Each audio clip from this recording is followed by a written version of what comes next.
Black dragons are rot given wings. They don't just kill, they corrupt. Their breath weapon doesn't just burn, it dissolves. Forests die when they pass overhead. They cause civilizations to crumble.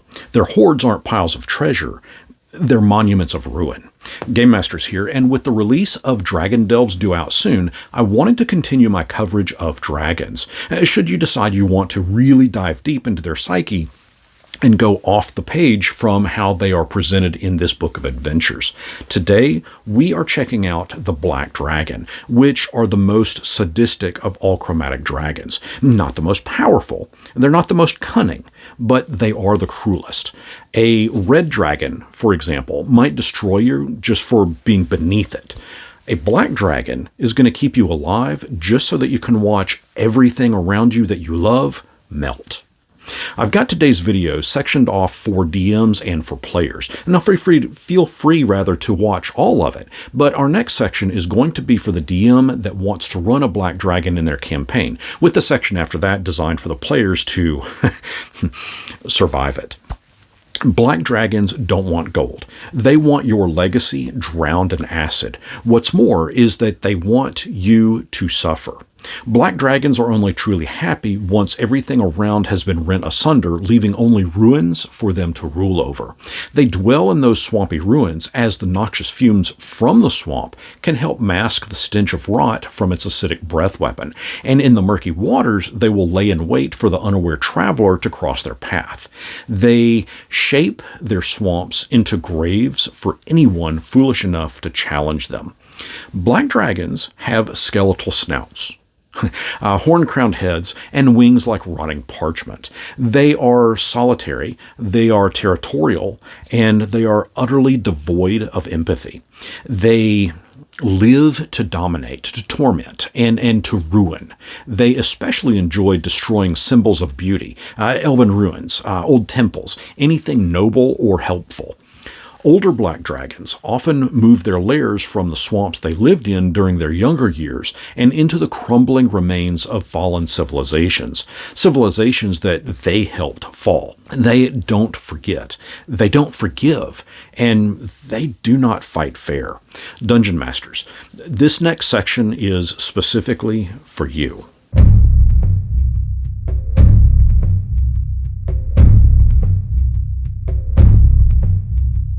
As mentioned, black dragons are sadistic. They are relentless and they are beyond cruel. While there can be exceptions, what I'm presenting here is a general good rule of thumb as to how these dragons navigate their world. I've got them broken down by age category, and we're going to start off with the wormling.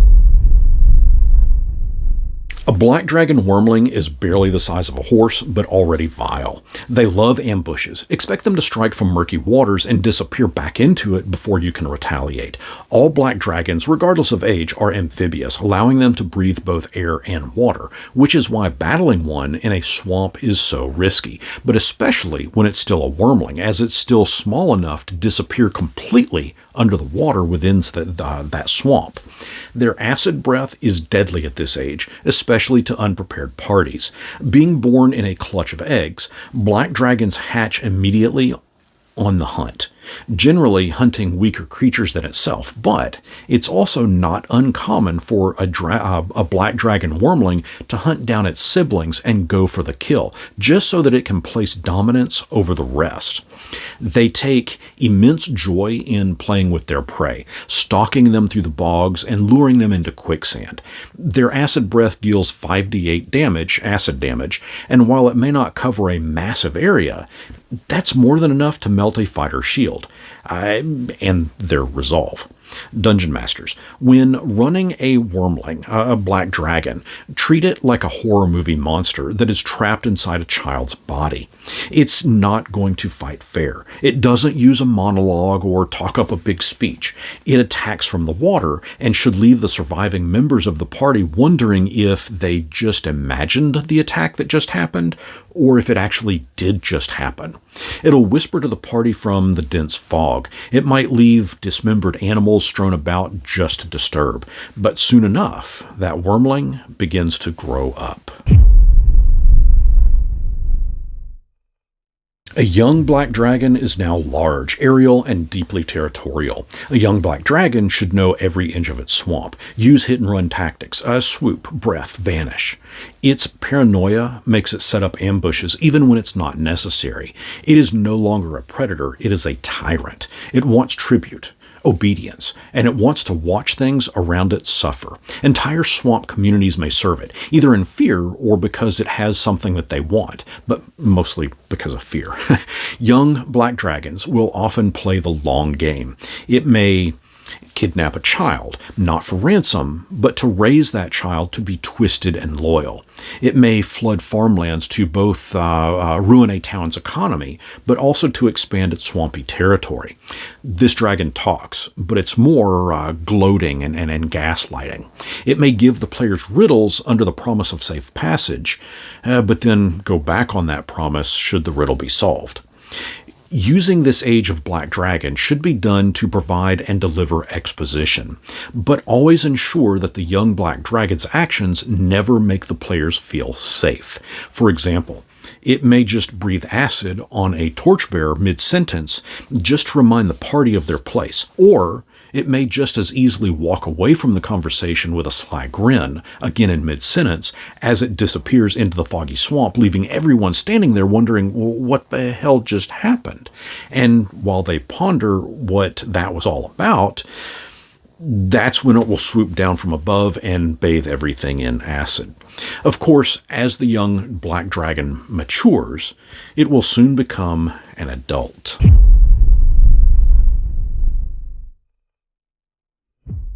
By the time the black dragon has grown to an adult, it's a cruel tactician.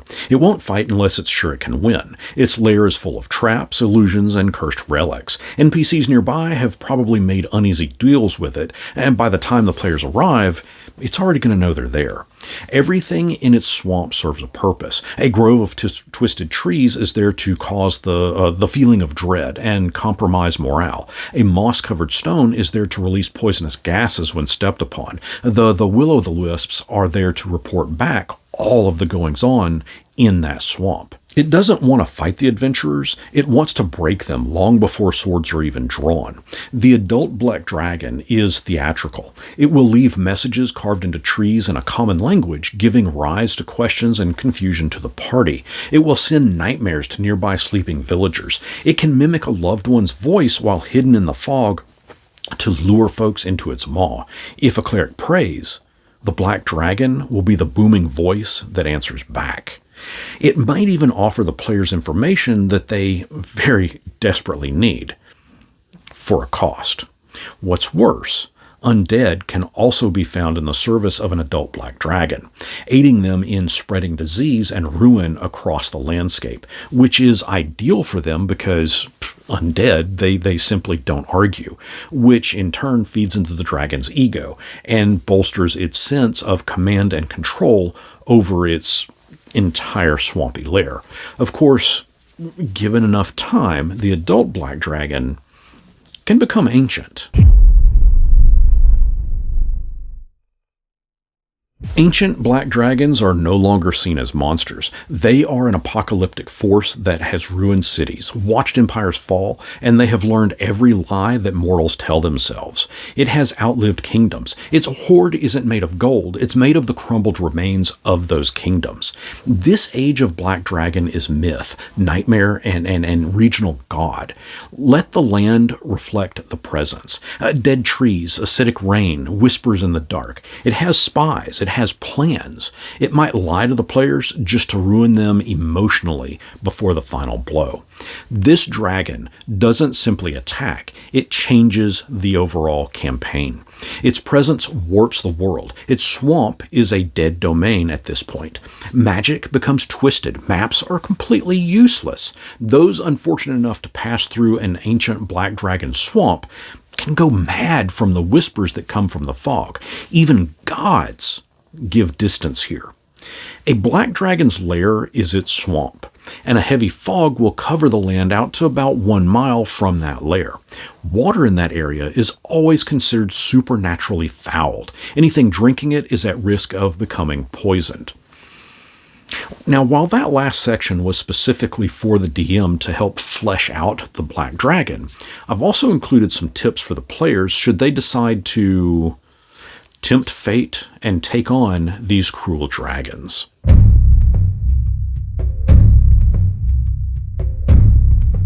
Just like I presented to the DM how to run a Black Dragon based on its age category, this section is for how players can survive one, and it's also broken down by age. And again, we'll start with the Wormling. We've just painted encounters with the Black Dragon out as being hopeless, but with a few tactics, players might stand a chance. But remember, the Black Dragon Wormling, while being a baby, is still very much a dragon, with a breath weapon right out of the gate. It still has wings and a dark little soul. Its danger resides in its stealth and environment. It knows every root, every vine, every submerged sinkhole in its swamp, and uses fear like a dagger.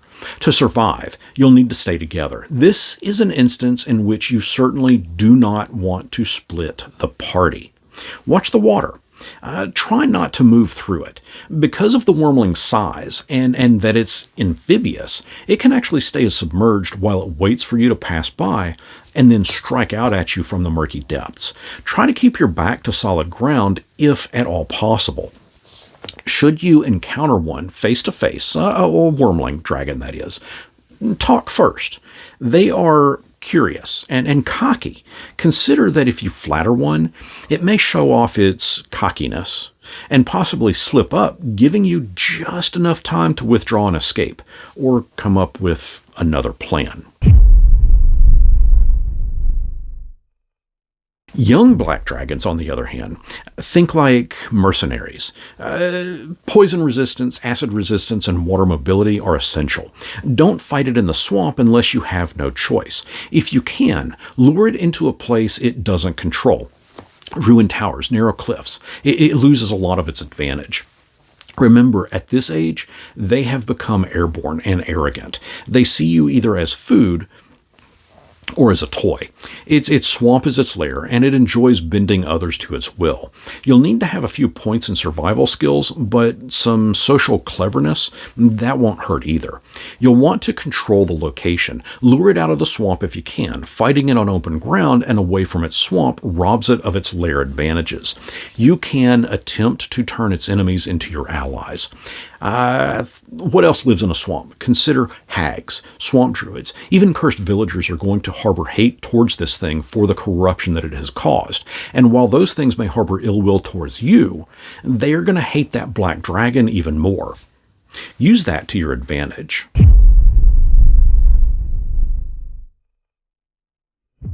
By the time the Black Dragon has grown into an adult, you're not just fighting the dragon, you're fighting its environment, its spies, and its mind games. At this point, it's the final boss of the region. Its influence has corrupted the land itself, and it may very well already know everything about the party.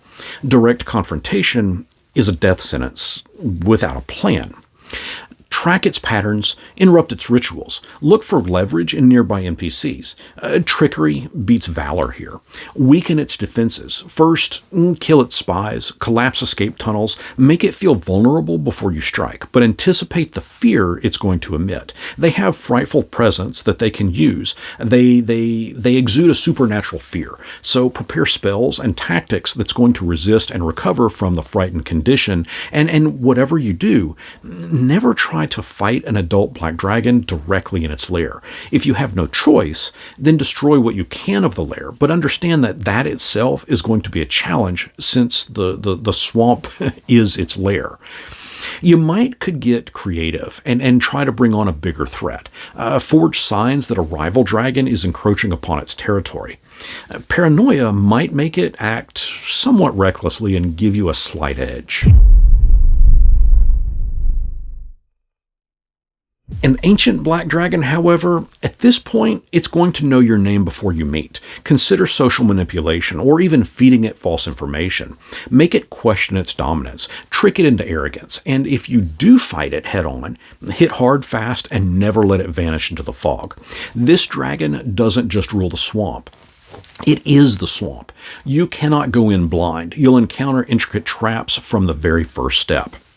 Ancient black dragons are full of pride. You can exploit that. They think that they have seen everything, that they have heard everything. Use a tactic that no one has tried in centuries.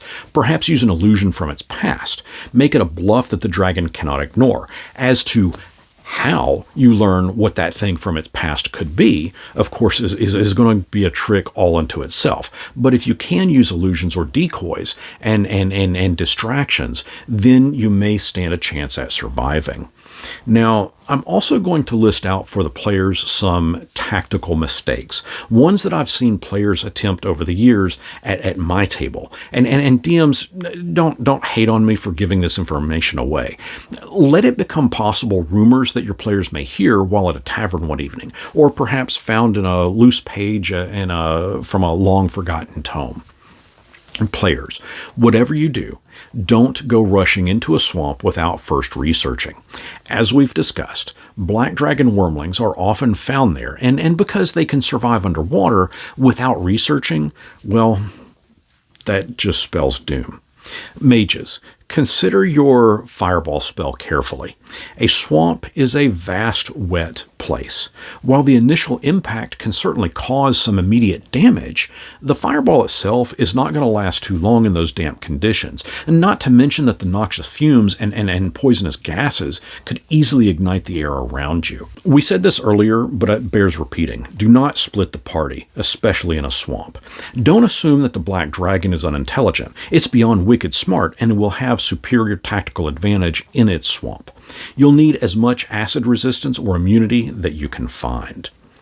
Keep your healer protected at all costs. That dragon already knows which one can heal the damage dealt, and that is going to be the very first target. Reconsider that the black dragon wants to even fight you at all.